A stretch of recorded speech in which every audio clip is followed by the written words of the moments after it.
Kita tidak boleh menjelek-jelekan agama lain. Kan itu sudah ada dalam Al-Quran, sudah ada dalam hadis. Tatkala kita menjelek-jelekan Tuhan agama orang lain, maka mereka akan menjelek-jelekan Tuhan kita. Kan itu konsekuensi logis.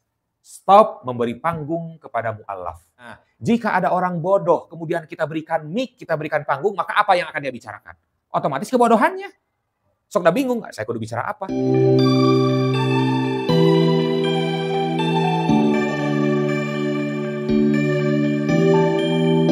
Jangan lupa like, comment, and subscribe. Subscribe. Menipasnya pas bab cinta ka Rasul. Karena saat ini ramai di media sosial, aya akun naon? Sunnah Nabi. Eta tos di take down, tapi ternyata di take down lagi hanya di Indonesia gitu ya. Untuk viewer, karena mungkin mendapatkan laporan keberatan dari para viewers dari Indonesia. Sehingga ke pihak YouTube, akun itu tidak bisa diakses oleh para penonton dari Indonesia. Akun Sunnah Nabi, terserah. Di mana akun tersebut bercerita, cerita animasi, cerita bergambar hidup, cerita kartun, tentang seolah-olah kisah Kanjeng Nabi Muhammad. Memakai prolog sebelum nanti ayat Quran heula yang menceritakan tentang yang ada korelasinya dengan cerita yang akan disampaikan. Gitu. Nah, prolog ayat Quran. Tentu saja ayat Quran, ayat yang dia pilih sesuai dengan kehendak dia, yang memojokkan Islam akhirnya. Dan tentu saja ayat-ayat yang ditafsirkan oleh dia, diterjemahkan oleh dia, bukan terjemahan yang sesungguhnya, apalagi penafsiran yang sesungguhnya. Gitu. Karena tujuan dari narasi nage untuk memojokkan Nabi Muhammad dan agama Islam. Videonya sudah banyak. Dina Islam jangankan memberikan narasi jelek tentang Nabi Muhammad. Menggambarkan Nabi Muhammad saja itu sudah perbuatan yang tercela, tidak boleh. Karena apa? Karena tatkala seseorang itu digambarkan, maka akan muncul kekurangan. Nabi Muhammad itu adalah makhluk yang sempurna. Tatkala digambarkan dalam sebuah sosok, maka akan muncul kekurangan. Enaknya Nabi Muhammad itu asa kurang mancung. Enaknya Nabi Muhammad itu kulitnya hidung, misalnya. Dan sebagainya. Akan muncul kekurangan. Karena setiap orang itu kan memandang kesempurnaan, memandang sesuatu yang istimewa itu berbeda-beda. Cek si A, perempuan yang sempurna itu adalah begini, parasnya seperti ini. Belum tentu pendapat si B sama. Walaupun tujuannya sama, kata-kata teh cantik. Tapi cantik kan relatif. Jika disuruh menggambarkan seseorang yang ideal, cantik menurutnya, pasti digambarkan pasti beda-beda. Dari mulai matanya seperti apa, hidungnya seperti apa, dan sebagainya. Nah, apalagi kita menggambarkan orang yang mulia. Salah satunya adalah Nabi Muhammad. Makanya hukumnya haram menggambarkan Nabi Muhammad. Karena apa? Karena jika digambarkan tentu saja akan memunculkan kekurangan. Enak itu. Bagi penggemar kulit hitam, enak cenah bodas. Teu hideung. Bagi penggemar kulit putih, enak bet hideung teu bodas. Bagi penggemar kulit kuning, kuduna koneng, kan koneng mah kayak gitu kan. Jadi seperti itu, akan muncul berbagai kekurangan, maka hukumnya haram. Nah, beberapa waktu yang lalu kita banyak mensoroti, mengkritisi dan marah terkait adanya karikatur Nabi Muhammad. Hanya karikatur, gambar. Ini mah lebih dari itu akun itu teh. Karena apa? Di akun ini bukan berbentuk gambar unggul, tapi gambar hidup, film, animasi. Yang ada sosok Nabi Muhammad. Itu baru dari satu sisi. Belum dari sisi lain, sisi cerita, sisi narasi. Yang memojokkan. Nabi Muhammad itu boro-boro bijaksana dalam film-film tersebut. Justru bermental penjahat. Sehingga Madinah sebelum ada Nabi Muhammad itu adalah kota dengan penduduk yang sangat baik. Setelah ada Nabi Muhammad menjadi kacau, menjadi beringas, menjadi barbar, dan segala rupa. Digambarkan seperti itu, diceritakan seperti itu. Nah, sebetulnya ini jika hal tersebut tidak diumbar ke publik, hanya dibahas di internal mereka saja, mungkin kita tidak keberatan, karena mungkin pengajian mereka. Gitu. Tapi yang jadi masalah, ini diumbar ke publik. Sehingga menjadi hal yang membuat resah, membuat tersinggung. Jangankan bercerita tentang agama. Asep membuat postingan. dipoto dengan teman, membuat video dengan teman, kemudian ada teman yang tidak setuju gambarnya ditampilkan, bisa dilaporkan nggak? Bisa. Bisa dipidanakan nggak? Bisa. Hal kecil seperti itu bisa dipidanakan, bisa dilaporkan. Mengumbar identitas diri kita atau diri orang lain, itu bisa dipidanakan nggak? Bisa. Bisa dilaporkan ke pihak platform media sosial? Bisa. Dan itu diakui. Apalagi ini menyinggung perasaan banyak orang. Itu konteksnya. Karena kakak mengupload semacam counter atau penjelasan dari MUI Cimahi atau dari kakak pribadi di akun kakak Nurul atau di akun MUI Cimahi TV, itu komentar nanti karena kakak sengaja untuk konten-konten yang krusial, ku kakak teh komentar nanti dibatasi. Jadi yang ditampilkan itu sesuatu komentar yang disetujui oleh kreator. Teu dimatikan tapi teu di-loss. Jadi setiap ada komentar ku baca heula. Nah, yang ditampilkan saja komentarnya terus aneh-aneh. Karena kakak tidak ingin bahwa anti kritik, MUI anti kritik, Islam enggak. Tapi yang kasar-kasarna, menyinggung banyak perasaan orang kok ditampilkan. Nama dihapus. Komentar-komentar tersebut salah satunya kenapa MUI tidak membuat channel lanjutan, membuat channel tandingan. Bukan masalah bertanding. Kenapa ada orang Islam yang menghina agama lain, yang menista agama lain, MUI diam saja? Karena bukan bidangnya. Kan di agama lain juga ada asosiasinya mungkin. Ada perkumpulan orang-orang, para pemuka agamanya, ya tugas mereka. Tugas kita menjaga agama kita, ya tugas mereka menjaga agamanya. Gitu. Terlepas dari mereka ikut berkeberatan atau tidak. Gitu. Dan MUI termasuk kakak pribadi, kan selalu menganjurkan. Kita tidak boleh menjelek-jelekan agama lain. Kan itu sudah ada. Dalam Al-Quran, sudah ada dalam hadis. Tatkala kita menjelek-jelekan Tuhan agama orang lain, maka mereka akan menjelek-jelekan Tuhan kita. Kan itu mah konsekuensi logis. Konsekuensi logis itu mah. Tatkala kita menjelek-jelekan agama orang lain, maka orang lain akan menjelek-jelekan agama kita. Artinya apa? Artinya tatkala banyak tokoh-tokoh agama, pemuka agama di kalangan muslim yang menjelek-jelekan agama lain, menjelek-jelekan Tuhan agama lain, maka ya terjadinya seperti ini. Mereka akan membalas dengan mereka menjelek-jelekan kita. Karena hidayah itu tidak bisa dipilihan. Apakah dengan kita menjelaskan keburukan agama orang lain, orang yang mendengar itu otomatis akan masuk agama kita? Enggak. Begitu pun demikian. Apakah dengan ada video yang menjelek-jelekan agama Islam kepada kita, secara otomatis kita akan keluar dari agama Islam dan mengikuti agama yang di video itu? Kan enggak. Hidayah kan tidak bisa dipaksakan. Jadi buat apa dipaksakan di dedel-dedel? Ada teman kita, ya contoh misalkan, kita punya teman, orang Nasrani atau Yahudi, kemudian kita jelek-jelekan agama mereka. Apakah dengan menjelek-jelekan agama mereka, walaupun menurut kita itu fakta, misalkan, kamu itu nih kontradiktif nih, katanya begini, tapi begini. Sampai dia bingung sendiri, itu dia mendengar teh. Apakah secara otomatis dia, kalau begitu saya akan masuk agama Islam aja? Kan enggak. Justru dia makin sakit hati. Begitu. Oh, ada orang Nasrani, orang Yahudi, atau orang manapun non-Muslim yang menjelek-jelekan agama Islam kepada kita, apakah kita otomatis langsung jadi murtad? Ikut agamanya? Kan enggak. Justru kita makin sakit hati agama orang dijelek-jelekan. Walaupun misalkan rasional penjelasannya. Nah, untuk menjaga itu, mari kita saling menghargai. Karena hidayah itu pandang bulu, bukan karena dakwah, bukan karena ajakan, bukan karena video. Banyak dari zaman Kanjeng Nabi pun orang berbondong-bondong masuk Islam bukan karena Nabi berpidato, Nabi berdakwah, berkhutbah, bukan. Hanya karena melihat kesabaran Nabi, akhirnya ayah hidayah masuk Islam. Terenyuh, terharu terhadap kesabaran Nabi. Ada yang karena kedermawanan Nabi, akhirnya terenyuh masuk Islam. Jadi buat apa kita ayo? Maka dari sekarang, untuk kedamaian negeri kita ini, umat beragama. Karena perbedaan itu adalah sebuah keniscayaan. Tidak bisa ditolak, keniscayaan. Untuk perdamaian, peradaban manusia secara umum.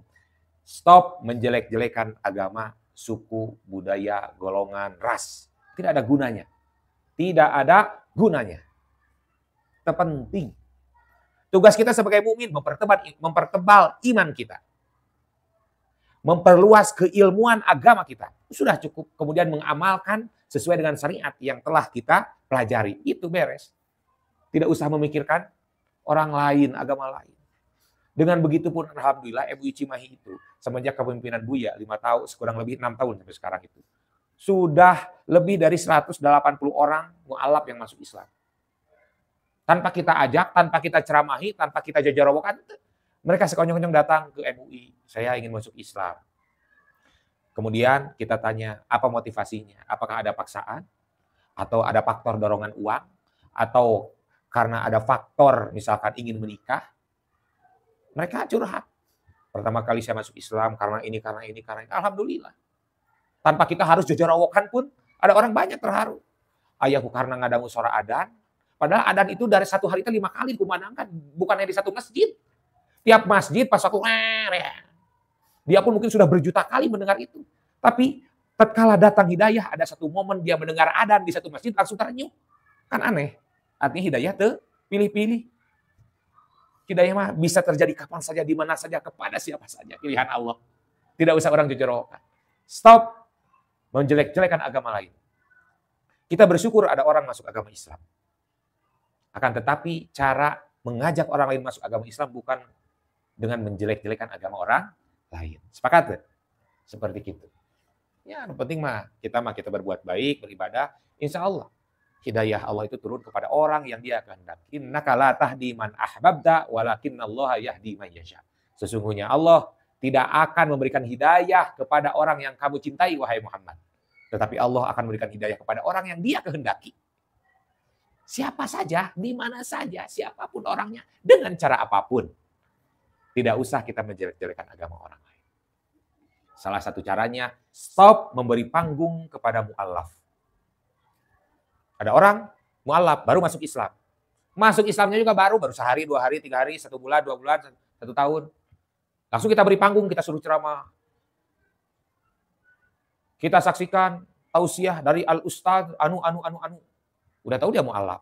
Dia adalah ustadz mu'alaf. Kita dengarkan dengan seksama apa yang beliau nasihatkan kepada kita.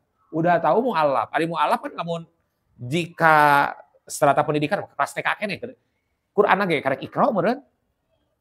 Kita anu sudah bisa membaca kitab justru memberikan panggung kepada mu'alaf anu belajar Iqra keneh. Otomatis ilmu agama juga masih dangkal, masih deet. Ilmu tauhidna ge duka apaleun sifat wajib di Allah duka henteu. Tapi kita beri panggung. Nah, jika ada orang bodoh, kemudian kita berikan mic, kita berikan panggung, maka apa yang akan dia bicarakan? Otomatis kebodohannya. Sok dah bingung, saya kudu bicara apa? Otomatis dia hanya akan membicarakan keburukan agama masa lalunya. Saya alhamdulillah oleh Allah diberi hidayah karena begini. Agama saya yang lalu sebelum ini begini. Gago goreng agama same meh. Nah, bagus tuh. Jelek. Adik orang, keprok, bagus, hebat. Masya Allah hebat. Salah. Orang menjelek-jelekan mantan agamanya justru kita upload salah sekali. Karena apa? Tahu tuh akibat. Tatkala ada orang muslim asalnya kemudian dia murtad pindah ke agama lain, maka orang itu pasti akan menjelek-jelekan agama Islam karena mantannya Islam. Analogina, tatkala kamu putus dengan pacar lama, kemudian kamu dapat pacar baru, jangan menjelek-jelekan pacar lama. Karena pacar lama adalah masa lalu. Jangan diungkit. Si mantan jangan diungkit. Apalagi rujuk. Balikan deui CLBK. Jangan, si mantan itu masa lalu. Karena apa? Karena tatkala keburukannya diumbar dan dia tahu, maka apa yang terjadi? Sakit, hati, dendam. Banyak kasus pembunuhan, banyak kasus penganiayaan diakibatkan karena itu. Orang lain putus, cerai, kemudian menikah lagi, kemudian ketahuan bahwa dia itu menjelek-jelekan saya kan gitu, amok atuh dibunuh. Begitupun dengan agama. Ada mu'alaf, jangan kita tanya tentang bagaimana agama masa lalunya, jangan. Kita tanya mah, bagaimana Anda mendapatkan hidayah? Sejak kapan? Mulai apa? Jika ada momentum, momen apa? Kan gitu. Oh, alhamdulillah si Yute mendapat hidayah karena satu saat, satu ketika pas mendengar adzan langsung terenyuh. Pas ketika mendengar murotal langsung terenyuh. Akhirnya masuk Islam. Melihat kebaikan orang-orang Islam di Indonesia, balager orang Indonesia mah akhirnya terenyuh ikut agama Islam. Cukup sampai di situ. Jangan kita tanya keburukan agamanya. Karena masing dibagus-bagus oge, pasti dianggap buruk karena kita berbeda kan gitu. Sok menurut kita ada agama lain bagus aslinya misalkan, tetapi kita anggap buruk karena apa? Karena kita berbeda.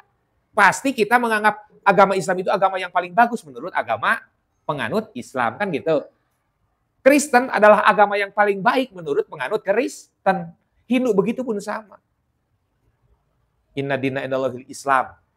Agama yang paling baik, yang benar, agama yang benar di sisi Allah itu adalah agama Islam. Itu menurut kita.